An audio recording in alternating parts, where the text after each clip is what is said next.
ఉన్న బంగారాన్ని విడిపించి ఆ రోజు ఆన్లైన్ రేటుకే మేము కొంటాం. Sharma gold company. గురుగారు, ఈ జూన్ మాసం మకర రాశి వారికి ఎలా ఉండబోతుంది? అంటే మనకి లాస్ట్ ఇయర్తో కంపేర్ చేస్తే ఈ ఇయర్ కొంచెం బెటర్గా ఉంది మకర రాశిగా అనిపిస్తుంది. ఈ జూన్ మాసం అయితే ఏ రకంగా ఉంది వీళ్ళకి?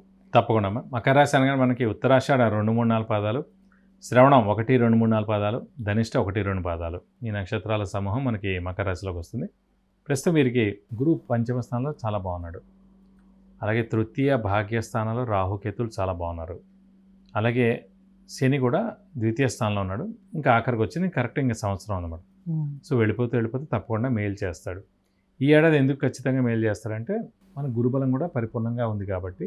సో ఖచ్చితంగా మనకి పంచమ స్థానంలో గురువు ఉన్నందుకు 100% గురుబలం పరిపూర్ణంగా ఉంది. ఏలినాటి శని వెళ్ళిపోతే కూడా మేలు చేస్తాడు. శని ఆఖరిలో ఉన్నందుకు ఖచ్చితంగా కొంతమందికి ఫస్ట్ 2.5 సంవత్సరాలు హెల్ప్ చేస్తే మిగతా 5 ఏళ్ళు అంత హెల్ప్ ఉండదండి.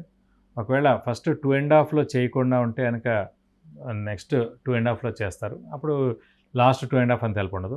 ఫస్ట్ సెకండ్ 2 ఫేజ్లో హెల్ప్ చేయకపోతే కూడా ఖచ్చితంగా లాస్ట్ ఫేజ్లో హెల్ప్ ఉంటుంది. ఆఖరి సంవత్సరం కాబట్టి ఖచ్చితంగా మేలే ఉంటుంది. ఎందుకంటే గురుబలం కూడా తోడైంది కాబట్టి వీరికి అనుకున్న పనులన్నీ తప్పకుండా నెరవేరుతాయి. శ్రమ, కాలం, ధనం వ్యర్థం కాకుండా ఉంటుంది. అవసరానికి డబ్బులు సమకూరుతాయి. రావాల్సిన బాకీలు వసూలు అవుతాయి. స్పెక్యులేషన్స్ కలిసి వస్తాయి. షూరిటీస్ పెట్టవచ్చును. మధ్యవర్తిత్వం వహించవచ్చును. అవివాహితుల వివాహం, సంతానం లేని వారి సంతానం, నిరుద్యోగులకు ఉద్యోగం, ఉద్యోగస్తుల ప్రమోషన్స్, నేమ్ అండ్ ఫేమ్, వాసించి మనన, అలాగే ఫారెన్ టూరు, విజిట్స్, అసైన్మెంట్స్ ఇలాంటివన్నీ జరగడం ఇవన్నీ కూడా ఖచ్చితంగా ఉన్నాయండి. అలాగే వ్యాపారస్తులకు పట్టిందల్లా బంగారం. కొత్త వ్యాపారం స్టార్ట్ చేయొచ్చు. ఎక్స్పాన్షన్కి వెళ్ళొచ్చు. అలాగే ఇంట్లో పెద్దవాళ్ళు, చిన్నపిల్లల ఆరోగ్యం కూడా బాగుంటుంది. అలాగే ఏలినాటి శని నడుస్తుంది కూడా కాబట్టి ఇల్లు మార్పు కానీ, ఉద్యోగ మార్పు కానీ, స్థానచలనం, లేదంటే కొత్తగా జాబ్లో మారడం, అంటే వేరే ఊరు ట్రాన్స్ఫర్ అవ్వడం ఇలాంటివి కూడా జరిగేందుకు అవకాశం ఉంది. అలాగే ఇంట్లో పెద్దవాళ్ళు, చిన్నపిల్లలు మీ ఆరోగ్యం కూడా చాలా బాగుంటుంది. ఇది కాకుండా పంచమ స్థానంలో గురువు ఉన్నందుకు, పంచమ స్థానం అంటే సంతాన స్థానం కాబట్టి మీకు ఆల్రెడీ సంతానం ఉంటే కనుక ఆ సంతానం విద్యార్థులు అయితే కనుక ఉన్నత విద్య రావడం, ఉద్యోగస్తులు అయితే కనుక మంచి ప్రమోషన్ రావడం, అలాగే మీ సంతాన వివాహ సమయం వచ్చిందంటే వాళ్ళకి వివాహం అవడం, సంతానం అయితే కనుక సంతానం కలవడం ఇవన్నీ కూడా జరుగుతాయి. సో మీకు ఏమైతే శుభాలు జరిగాయి ఇవన్నీ శుభాలు కూడా ఖచ్చితంగా మీ సంతానానికి జరుగుతాయి. ఎందుకంటే సంతాన స్థానం పంచమం కాబట్టి ఆ పంచమ స్థానంలో ప్రస్తుతం మకర రాశి వాళ్ళకి గురువు ఉన్నాడు కాబట్టి ఖచ్చితంగా మీకు మీ సంతానానికి ఇద్దరు కూడా అత్యద్భుతంగా ఉంటుందని చెప్పుకోవచ్చు. కానీ ఏలినాటి శని వీళ్ళకి ఉంది కాబట్టి, ఇంకా మీరు అన్నట్టుగా చివరి దశలో ఉన్నప్పటికీ ఉన్నది కాబట్టి, సో ఇంకా స్థానచలనం అనేది ఉంటుందా?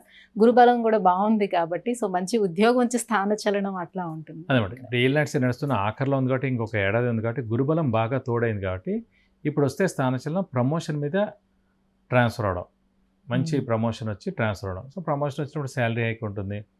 అలాగే మనకి డెసిగ్నేషన్ పెరుగుతుంది కాబట్టి ఖచ్చితంగా ప్రమోషన్స్ వస్తే ఇది యూటిలైజ్ చేసుకోవాలి. ఆనందంగానే వెళ్తారు వాళ్ళు జాబ్కి. అంటే కొత్త జాబే రావడం, వేరే చోట పెద్ద శాలరీ హైక్, పెద్ద డెసిగ్నేషన్ తోటి. సో అలాగా స్థానచలనం అంటే ఇల్లు మార్పైన ఉండొచ్చు, ఉద్యోగ మార్పైన ఉండొచ్చు, ఇలా ట్రాన్స్ఫర్ అయినా అవ్వచ్చు. సో ఇవన్నీ కూడా మేలు గురించి అవుతాయి తప్ప చెడు గురించి ఏం కాదండి. కానీ విద్యార్థి దశలో ఉన్న వాళ్ళకి ఇప్పుడు ఏలినాటి శని ఉందనుకుందాం సపోజ్, వాళ్ళకి స్థానచలనం ఏ రకంగా అవుతుంది?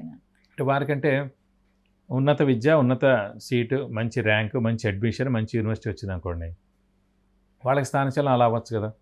గురుబలం ఉంది కాబట్టి మంచి ర్యాంక్ వస్తుంది, మంచి సీట్ వస్తుంది, మంచి అడ్మిషన్ వస్తుంది. ఏలినాటి శని వలన స్థానచలనం ఉంటుంది.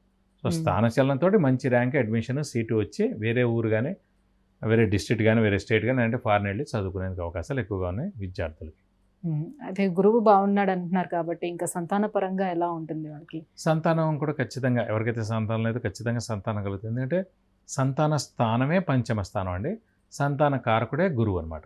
సో అదే మకర రాశి వారికి పంచమ స్థానంలోనూ ఉన్నారు గురువు, సంతాన కారకుడైన గురువు కూడా అక్కడే ఉన్నాడు కాబట్టి ఖచ్చితంగా సంతానం లేని వారికి ఈ సంవత్సరం సంతానం కలిగేందుకు అవకాశాలు పరిపూర్ణంగా ఉన్నాయి. సో రాహుకేతుల స్థానాలు ఎలా ఉన్నాయి, యోగిస్తున్నాయా? తృతీయంలో రాహు ఉన్నాడు, చాలా మంచిదండి. భాగ్యంలో కేతు కూడా చాలా మంచిది. ఇది ఆధ్యాత్మిక చింతన బాగా పెంచుతుంది. అలాగే దైవబలం ఇవన్నిటి కూడా బాగా ఉపయోగపడుతుంది కేతు భాగ్యంలో ఉన్నందుకు. సో తీర్థయాత్రలు చేయడం, దైవదర్శనం చేసుకోవడం, గురువుని దర్శించడం, గురువు గారి బ్లెస్సింగ్స్ పొందడం ఇవన్నీ కూడా తప్పకుండా జరుగుతాయి. గురుగారు, మరి ఇంకా ఎటువంటి పరిహారాలను వీళ్ళు పాటించుకోవాల్సి ఉంటుంది? వీరికి మటుకు ప్రస్తుతం ఏలినాటి శని ఎఫెక్టే ఉంది కాబట్టి, ఇంకా ఏడాది ఉంది కాబట్టి ప్రస్తుతం ప్రతి శనివారం ఉపవాసం ఉండడం, అలాగే ఒక శనివారం రోజు రక్తదానం చేయడం, అలాగే వీలైతే కనుక ఆంజనేయ స్వామిని అలాగే శివుణ్ణి ఎక్కువగా ఆరాధించడం, వాటి అష్టోత్తరం చదువుకోవడం, అర్చన అభిషేకం చేస్తే కనుక అన్ని విధాలా మంచి చేకూరుతుంది. గురుగారు, మకర రాశి వారికి ఈ జూన్ మాసం అంతా ఎలా ఉండిపోతుంది, ఎలాంటి పరిహారాలని పాటించుకుంటే ఇంకా లాభదాయకంగా ఉంటుంది, ఈ విషయాన్ని తెలియజేసినందుకు ధన్యవాదాలు. నమస్కారం. చూశారు కదండి, విద్య, ఉద్యోగం, ఆరోగ్యం, ఐశ్వర్యం, వాహనం, వివాహం, విదేశీయానం, గృహం, వీటన్నిటి గురించి తెలుసుకోవాలంటే కింద స్క్రోల్ అవుతున్నటువంటి నెంబర్కి కాల్ చేసి గురువుగారి అపాయింట్మెంట్ను పొందవచ్చు. సుమన్ టీవీలో మీ పర్సనల్ అండ్ బిజినెస్ ప్రమోషన్స్ కోసం కింది నెంబర్కి కాంటాక్ట్ చేయండి.